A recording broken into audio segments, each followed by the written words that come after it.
Before the start of the review, this video contains tons of spoilers. For other film and TV series reviews, don't forget to be a subscriber. The first episode aimed to introduce and describe the characters.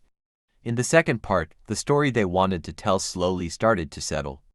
I can say that they work with a staff of writers who are skilled in answering some questions that the audience is curious about and adding new questions.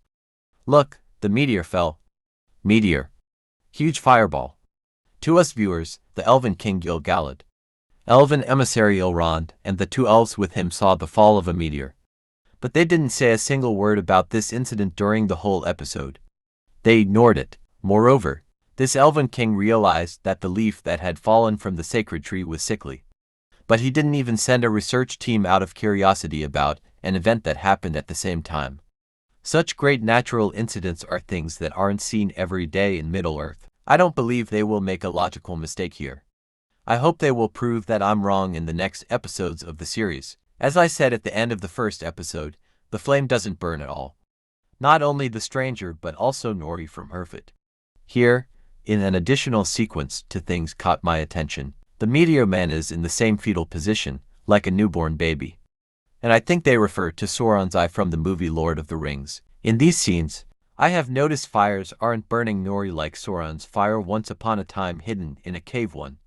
In this show, there is more evil hiding inside a stranger man. Is this will be a sign of a stranger man is a bad character? Watching Nori reminded me of the Bilbo Baggins character. Made me feel that they had the same adventurous and curious spirit. Also, I think Markella Kavanagh is a very beautiful actress and it suits the drama very well. I think they were trying to say, look, that's the power of Herford while carrying the meteor man and wheelbarrow.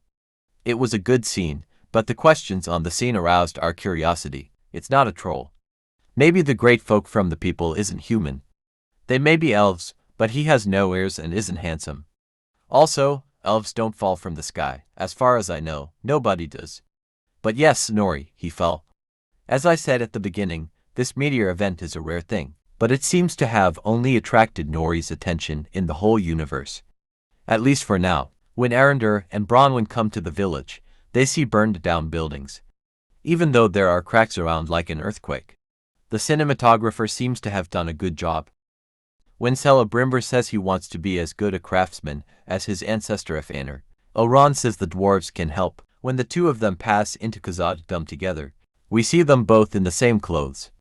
Maybe it's a small detail, but it's not that hard to get them to wear different clothes. I think it shouldn't be that hard. When they showed me the inside of khazad-dum, I could say only one thing: it's magnificent. I literally envy the universe of dwarves' lives, and I kept saying to myself, please let there be a lot of events in this city. Show me more of this place. I was impressed watching the conversations between Dissa, Elrond, and Durin. The synergy between them is great. After this scene, they show us a scene that will make us think that Meteor Man has mage abilities.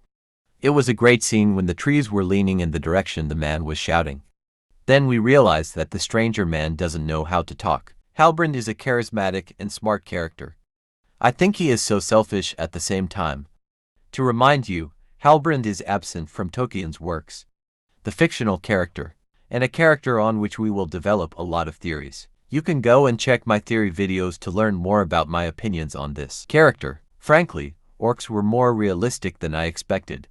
It gave me pleasure to watch, because, in the battle between Bronwyn and the orcs' reactions were very realistic. From this scene, we learned that the Meteor Man has a levitating effect on animals or small objects. This sword handle looks like Sauron's armor and weapon, and this sword needs the user's blood to be active. Maybe this sword belongs to Sauron himself, or maybe it comes out from Sauron's hand for a Nazgul, who knows. The series is full of questions. I'm excited to watch the next episode. Take care and stay active until we show up again.